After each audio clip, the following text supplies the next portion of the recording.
Welcome my channel. কেমন আছো সবাই? আজকে আবার রাধাকৃষ্ণ আলয় একটি নতুন ব্লগ নিয়ে তোমাদের কাছে হাজির হলাম।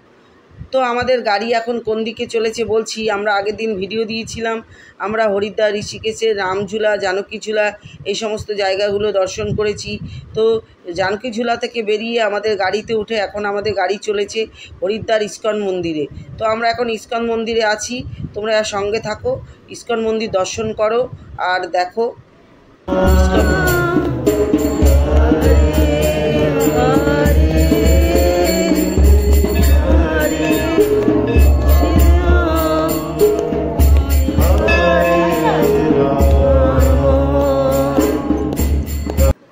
ইস্কন মন্দির থেকে বেরিয়ে আমরা এখন চলে এসেছি এই জায়গাটার ঠিক আমি বলতে পারবো না। এখানে আমরা ফ্রি প্রসাদ পেয়েছিলাম। তো এখানে কারা আমাদেরকে, আমাদের মতন সবাই এখানে অনেকে ফ্রি প্রসাদ পেয়েছে। খুব সুন্দর প্রসাদ আমরা এখানে খেয়েছিলাম। তো কারা খাওয়ালো, কেন খাওয়ালো, কী কারণ জানি না। এখানে কোনো পয়সা লাগেনি, ড্রাইভার দাদা এনে আমাদেরকে এখানে দিয়েছে। তো প্রসাদ খেয়ে নিয়ে আমরা এখানে ঘুরছি, একটু দর্শন করছি, বেশ ভালো লাগছে। চারপাশটা দেখো কত সুন্দর সাজানো গুছানো, একদম পরিপাটি, আর অনেক বড় জায়গা। যে যার মতন নিজের মতন করে ঘুরছে। খুব ভাবছি যে এত সুন্দর, এত ছিমছাম, পরিষ্কার গুছানো, বেশ দারুণ। আর এখানে দেখেছি ওয়াটারফলও রয়েছে, জল পড়ছে। সেই পাহাড়ি জায়গা, যেহেতু পাহাড়ের জল পড়ছে, সেরকম একটা ব্যবস্থা আছে দেখছি। তো সেখানটাও যাব। তো তোমরা দেখো কত সুন্দর চারপাশটা, এত সুন্দর লাগছে না আর বলে তোমাদের কতটা আমি ক্যামেরার মধ্যে তুলে ধরে তোমাদেরকে দেখাতে পারবো সেটা আমি বলতে পারছি না। কাছে থেকে আমি দেখছি যেহেতু আমি বুঝতে পারছি যে এই চারপাশটা অসাধারণ, হ্যাঁ, খুব দারুণ। যাক, প্রথম আমরা এই জায়গাগুলো আমাদের কাছে প্রথম। তো সত্যি মনে হয় যেন আবার আসবো, বারবার আসবো এই সমস্ত জায়গায় বেড়াতে।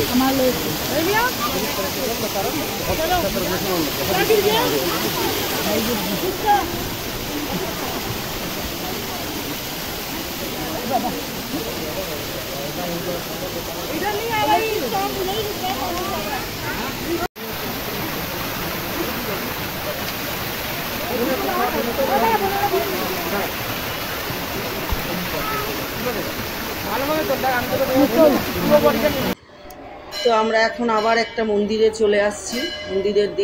মন্দিরের ওপর সিঁড়ি দিয়ে ওপরের দিকটা উঠে যাচ্ছি। তো এইখানটা দেখো মন্দিরগুলো, এখানে দেখছি যে অনেক মন্দির, কি বলবো, গাড়িতে আমরা উঠে বসে আমরাই একরকম বিরক্ত হয়ে গেছি। একটা মন্দির ধরো দর্শন করলাম, করে গাড়িতে উঠে বসলাম। এবারে গাড়িতে উঠে 5 মিনিটও গাড়ি চলেনি, আবার ড্রাইভার দাদা এসে এক জায়গায় নামিয়ে দিল। তো ওই মন্দিরটা দেখে এসে এখন আমরা এখানে চলে এসেছি। এই মন্দিরটা হচ্ছে দক্ষযজ্ঞ রাজার মন্দির। এই দক্ষযজ্ঞ রাজার মন্দির, এইখানে আমরা এসেছি। এখন এই যে মন্দিরটাও দর্শন করব। তো যেটা বলছিলাম যে সব মন্দির না, এত মন্দির যেহেতু, সব মন্দিরের নাম আমি ঠিকভাবে মনেও রাখতে পারিনি।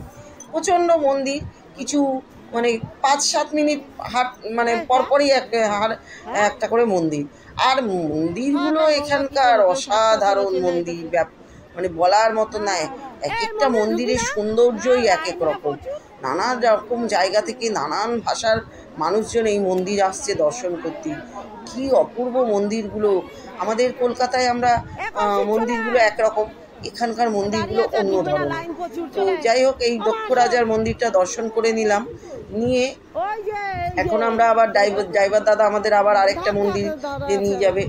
আমরা হাঁটতে হাঁটতে ক্লান্ত হয়ে গেছি। গাড়িতে যেই বসে একটু গাড়ি এগোতে না এগোতে ড্রাইভার দাদা নামিয়ে দিচ্ছে আমাদের, যে এটাও একটা এই মন্দির আছে, নাম বলে দিচ্ছে। কিন্তু এত মন্দির দর্শন করেছি, সব মন্দিরের নাম আর আমাদের মুখস্থ নেই। তা যাই হোক, যেটা মনে আছে সেই মন্দিরের নামগুলো তোমাদেরকে বলে দিলাম। যেমন এই মন্দিরটা হচ্ছে দক্ষ রাজার মন্দির, দক্ষযজ্ঞ রাজার মন্দির। তার এইবারে অনেক মন্দির তো তাও দেখিনি, ড্রাইভার দাদা নামিয়েছে। আমরা বলছি না, আর এইগুলো দেখবো না, আরও অন্য যেগুলো আছে আরও একটু দূরে, সব ধরনের মন্দির দেখতে গেলে বোধহয় আজকের দিনের মধ্যে আমাদের কভার করা যেত না। তো তো এখান থেকে আমরা এখন বেরিয়ে গিয়ে আর একটা মন্দিরে নিয়ে এসেছি। এই মন্দিরের প্রবেশ রাস্তাটাই হচ্ছে অন্ধকার, একদম ঘুটঘুটে গুহার মতন। এই গুহার মধ্যে দিয়ে আমাদের মন্দিরের রাস্তায় ঢুকতে হবে। আমার তো ভীষণ ভয় লাগছে। তো যাই হোক, ওই মন্দিরটা আমরা এখন দেখে নেব। তো আমি আর ভিডিওটা বেশি বড় করব না। পরের দিন এই গুহার থেকে বেরিয়ে গিয়ে আরও কোন কোন মন্দিরে যাই সমস্ত তোমাদের ভিডিও দেখাবো। তো ভিডিওটা আমি এখানেই শেষ করে দেবো। বন্ধুরা, তোমরা সবাই ভালো থাকো, সুস্থ থাকো, রাধাকৃষ্ণ আলয়ের পাশে থাকো।